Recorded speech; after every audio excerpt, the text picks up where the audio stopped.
Oi, pessoal, começando mais um Conexão Legislativa aqui na Rede Alesp, e a gente vai repercutir por aqui mais um desses cursos tão importantes que o ILP faz em parceria com a FAPESP. Foi falado muito sobre essa questão de inovação e também como, né, os governos têm se colocado diante da pandemia. Quem falou nesse curso do ILP sobre esse tema foi a professora Marta Arretti, ela que é a nossa convidada hoje aqui no Conexão Legislativa. A professora Marta é titular do Departamento de Ciência Política da USP. Professora, bem-vinda novamente aqui ao Conexão Legislativa. Tudo bem com a senhora? Tudo. Olá, Julie, prazer estar aqui novamente com você. E nós falamos, né, dessa importância sempre que tem essa parceria do ILP com a FAPESP, porque traz sempre temas pontuais e atuais para que a sociedade saiba sobre esse tema de diferentes modos, né, de diferentes análises, né? E a senhora falou nesse evento do ILP justamente sobre como os governos, o que, né, os governos fizeram nessa pandemia. Antes da gente ir destrinchando algumas questões, a minha pergunta inicial é: os governos estão conseguindo dar conta da pandemia? As respostas no mundo são muito variadas, né? E basicamente os governos e a própria ciência foram aprendendo à medida que a crise estava se desenrolando, né? Algumas medidas, inclusive, que foram tomadas no começo da pandemia, depois se foram reavaliadas, né? Se você lembrar, até a descoberta das vacinas, né, se acreditava que nós teríamos um longo tempo de convivência com a pandemia, porque historicamente a produção de novas vacinas demorava 4, 5 anos, né? Então, o fato de se ter descoberto a vacina no final do ano passado já mudou totalmente o panorama, né? Então, a verdade é que os governos e a própria ciência foram aprendendo à medida que a crise foi se desenrolando e à medida que acertos foram sendo produzidos, né? Então, assim, é difícil, não existe uma resposta padrão, né? Existem respostas diferentes, de governos diferentes, em contextos diferentes, né? Mas é possível hoje, sim, fazer um balanço. Nós já estamos há quase um ano e meio convivendo com a pandemia, então já é possível fazer, sim, um balanço, né, de algumas tendências e resultados e algumas lições. Uma coisa é certa, né? É muito provável que a gente tenha outras epidemias desse tipo no futuro, né, por causa da nossa convivência com a natureza, né, a questão ambiental, e nós vamos conviver bastante tempo com a Covid, né? Então é muito importante a gente extrair as lições dessa experiência, porque a ação dos governos é crucial para a gente conviver de uma maneira menos danosa com esse vírus que é tão letal e tão perigoso, né?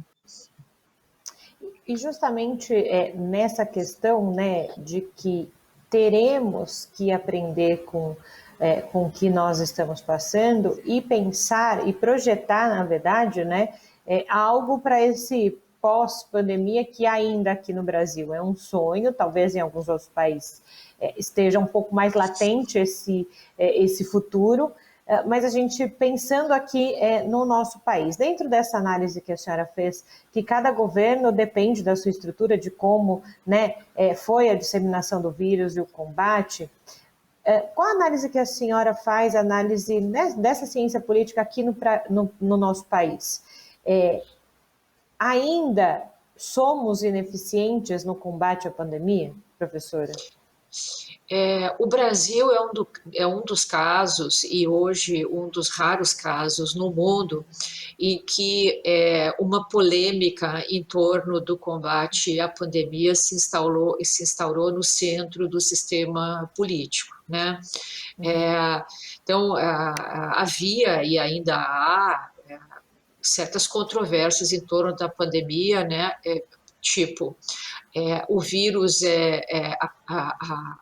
a pandemia, ela é um evento tremendamente sério, ou ele é um evento que vai passar rápido, é uma gripezinha, né? Muitos países europeus, inclusive as democracias europeias, é o caso, por exemplo, do Reino Unido, né? O primeiro-ministro Boris Johnson, no início da pandemia, ele acreditava enfim, aquilo ali ia passar, né? Alguns governos democráticos acreditaram nisso, né? No Brasil, é, o nosso presidente ainda acredita, né, que a pandemia não é tão séria assim, que há um exagero, né, que há até uma certa conspiração para combater, para prejudicar o seu governo, né. No Brasil existe uma polêmica que, inclusive, divide não só os governos, mas também as associações médicas sobre qual é o tratamento mais adequado, né. Então existem disputas em torno dos tratamentos, né?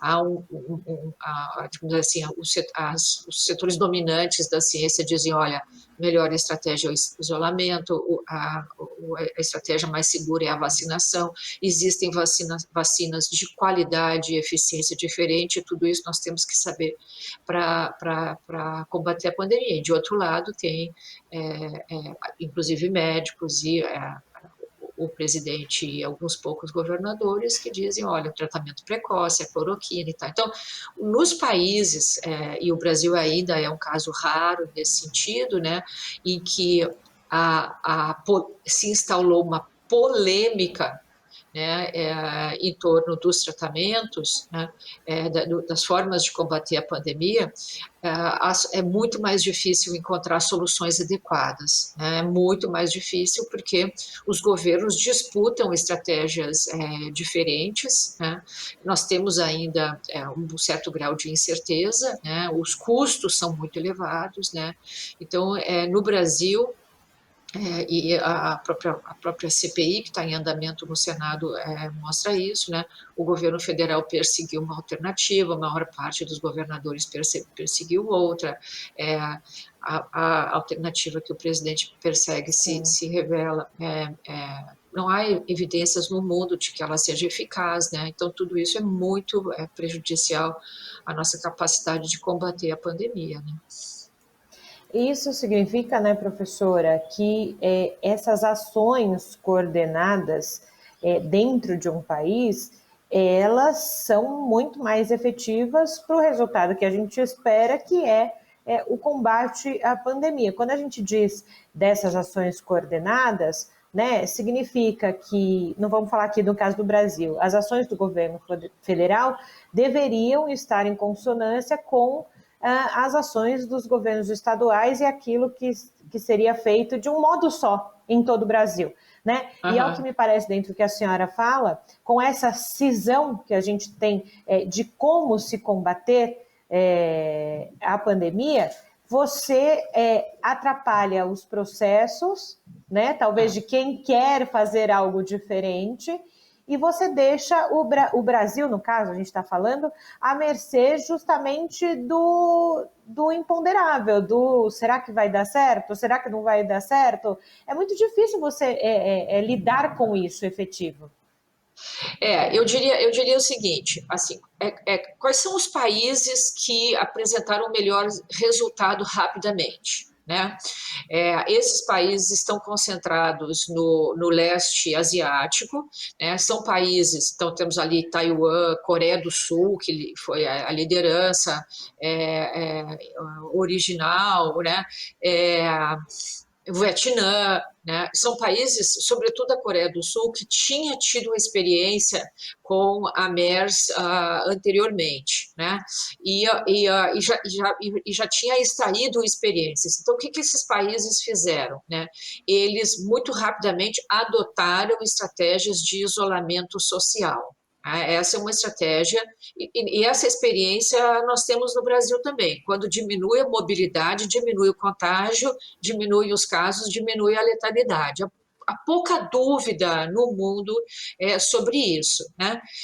No caso da Alemanha, por exemplo, no início da pandemia, apesar de ser uma federação como o Brasil, apesar de ser um país de muita população, apesar de ter governadores fortes, né?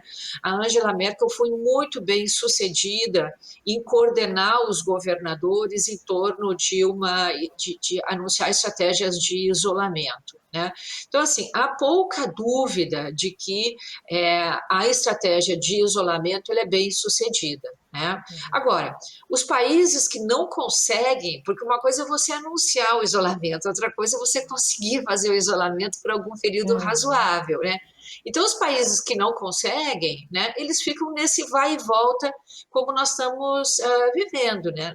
No período do Trump, nos Estados Unidos, aconteceram coisas gravíssimas, assim, os governadores democratas adotavam medidas de isolamento social, os republicanos iam ao sistema de justiça no nível do Estado e conseguiam um decreto para suspender o isolamento, né? Como essa medida do isolamento é uma medida que tem muitos custos, né?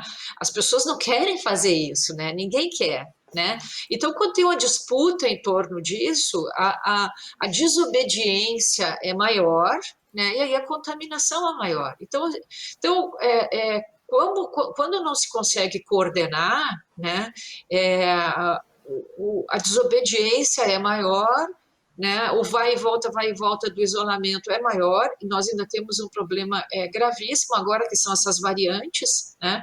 Então, mesmo uma pessoa que já estaria imunizada, ela pelo efeito da doença, né, de ter tido a doença, ela pode ser suscetível às novas variantes, então a coordenação dos governos é muito importante, né, e a ausência de coordenação, ela produz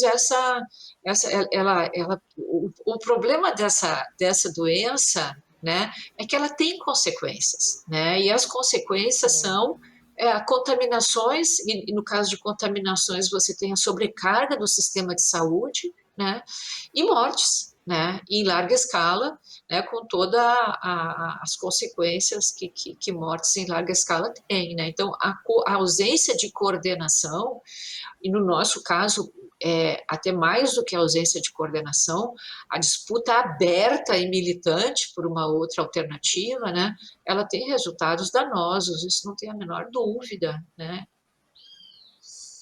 E o que me chamou também a atenção, professora, nesse curso do ILP da FAPESP, até nas apresentações nesse dia, que eu acho que é importante para que as pessoas entendam, foi uma questão sobre democracias que foram mais lentas que as autocracias, né? Como é que ficaram nesse momento de pandemia. Primeiro, eu gostaria que a senhora explicasse para quem está em casa o que são essas autocracias e quais nós temos no mundo, porque foi bem interessante a explicação.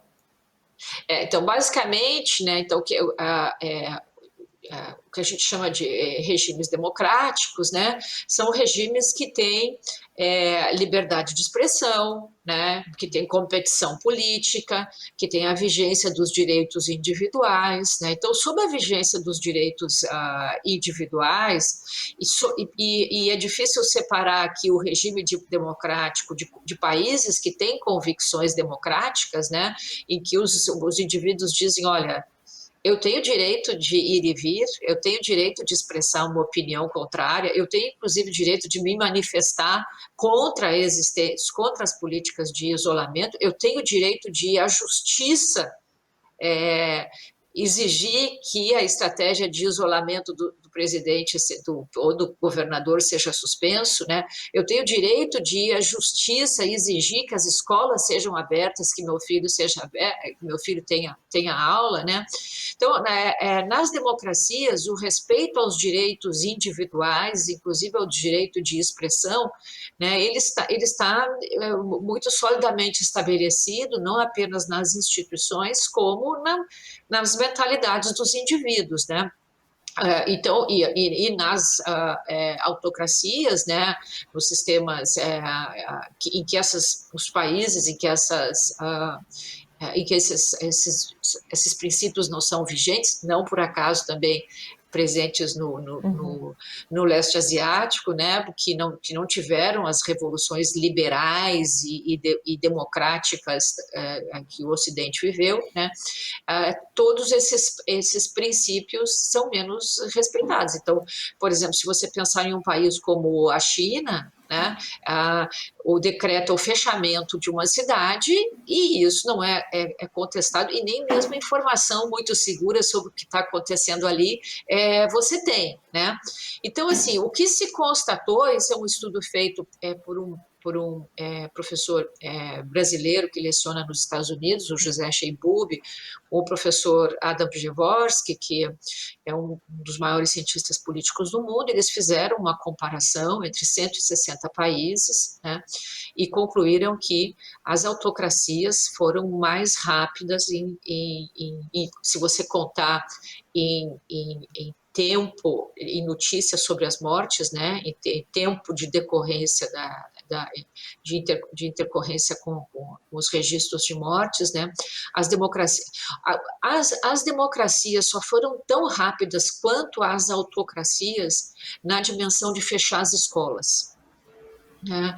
E isso foi lá no começo da doença, né, quando se acreditava que a Covid tinha o mesmo estilo, o mesmo formato da gripe e que as crianças seriam mais frágeis. Né? Hoje a gente sabe que as crianças podem ser vetores, né, mas elas não são tão frágeis quanto os mais idosos. Né? Então, as democracias elas foram tão rápidas quanto as autocracias para proteger as suas crianças, né?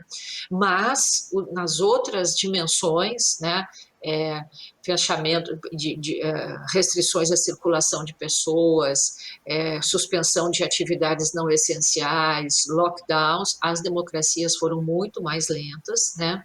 E a única explicação que se tem, porque foram testadas todas as outras hipóteses, né, é que nas democracias os governos têm mais restrições, tem mais constrangimento de ferir direitos individuais. Mas tem uma coisa curiosa que eles mostram nesse estudo, é que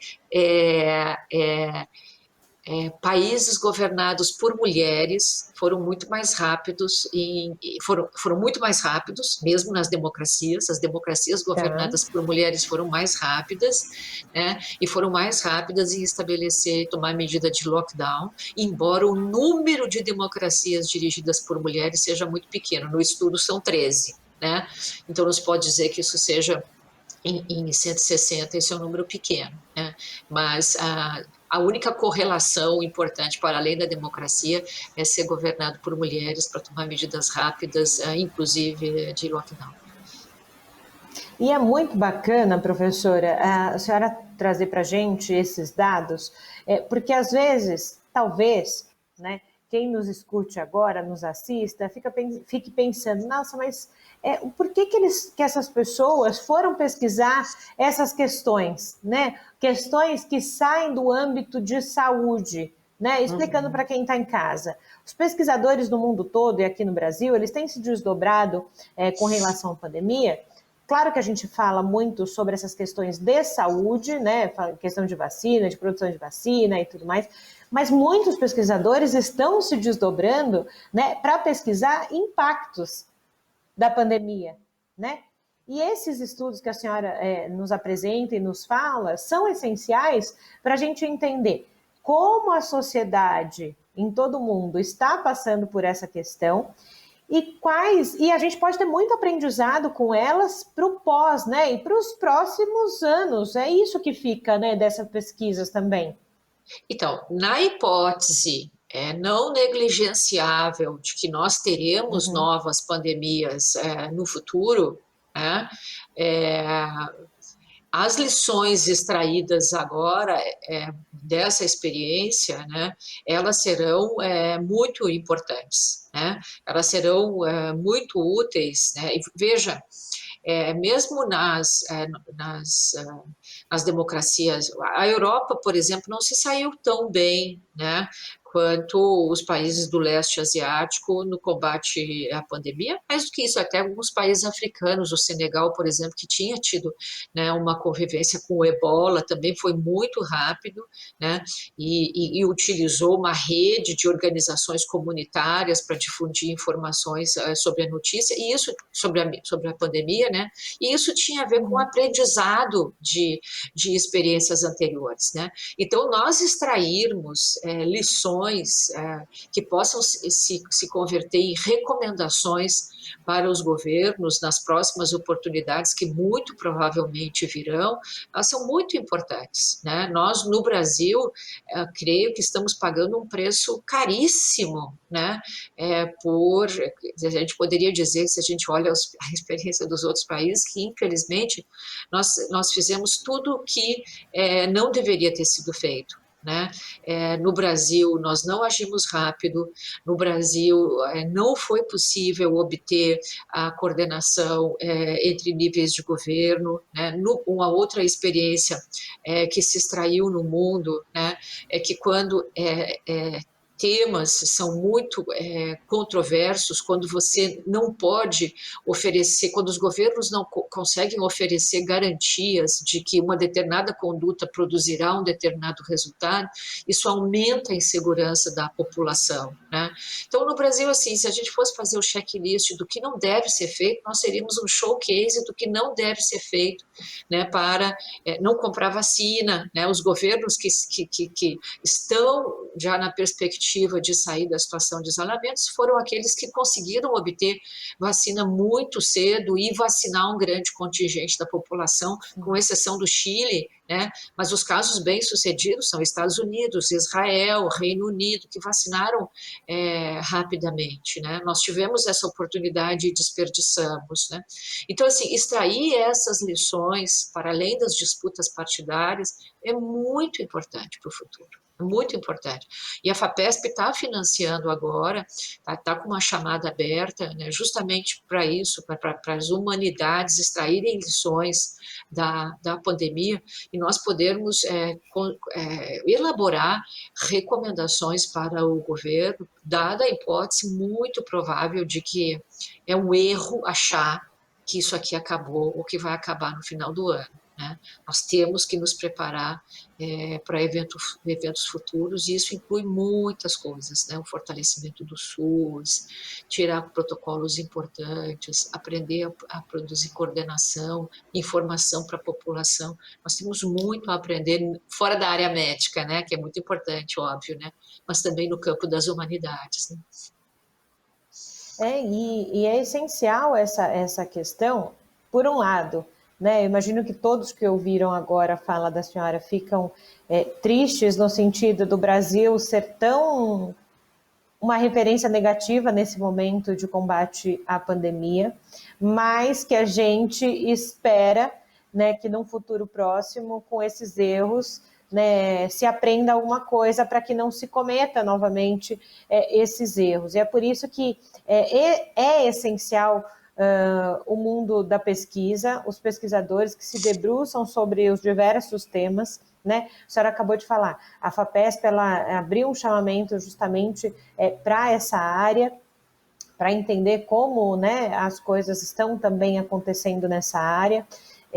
A gente sabe o quanto também aqui o Parlamento Paulista ele tem se debruçado sobre essas questões de ciência e tecnologia, e isso a gente vê não só com a parceria do ILP-FAPESP, mas também com os trabalhos dos próprios deputados quando vão aprovar principalmente a lei de diretrizes orçamentárias, que logo mais vai estar em discussão por aqui também. Então, é essencial se pensar em pesquisa e se pensar em financiamento de pesquisa a longo prazo. Sim, sim. Não, e o nosso caso é mais triste ainda, porque nós já fomos exemplo no mundo em vacinação, né? Nós já fomos um showcase de combate a doenças crônicas, né? Que nós tínhamos praticamente dizimado. Então, o nosso retrocesso aqui não é pequeno, né? Mas, assim, eu estou entre aqueles que acham que a ciência brasileira deu um show de bola ao longo dessa pandemia, teve uma presença muito importante na mídia, nos meios de comunicação, informando a população, orientando, a despeito de todas as incertezas, né? Porque dos problemas dessa pandemia, e como ela é muito nova, o nosso conhecimento sobre ela é muito limitado, né? E os governos tiveram que tomar decisões com limitação de informação, né? Com incerteza, né? Hoje nós sabemos muito mais, né? Mas muitos erros foram cometidos não por dolo, mas por desinformação, uma desinformação que é geral, né? Mas agora nós sabemos muito mais, né? E temos condições agora de produzir estudos mais sistemáticos, né? De aprender o que ocorreu de melhor no mundo e onde que nós erramos e os erros que nós não podemos repetir, né? Então isso é uma contribuição inestimável, né? Que a ciência deve à sociedade, né? Porque nós somos financiados com recurso público, né? E isso deve retornar à sociedade sob a forma de conhecimento, que o conhecimento que seja útil, né? É isso mesmo, é por isso que para a gente foi muito importante ouvir a senhora hoje aqui no Conexão Legislativa, trazendo para as pessoas uma outra perspectiva também com relação à pandemia. Agradeço mais uma vez, professora, pela contribuição aqui ao Conexão Legislativa. Sempre bem-vinda. Eu que agradeço a oportunidade. Muito obrigada. E você que está em casa já sabe, né? Para rever esse programa, corre lá no nosso canal do YouTube. Lembrando, lá no nosso canal do YouTube, se você colocar ILP FAPESP, também você vê todas as intervenções, palestras e cursos que a gente tem dessa parceria, tá bom? E a gente fica por aqui, você fica com a programação da Rede Alesp. Tchau!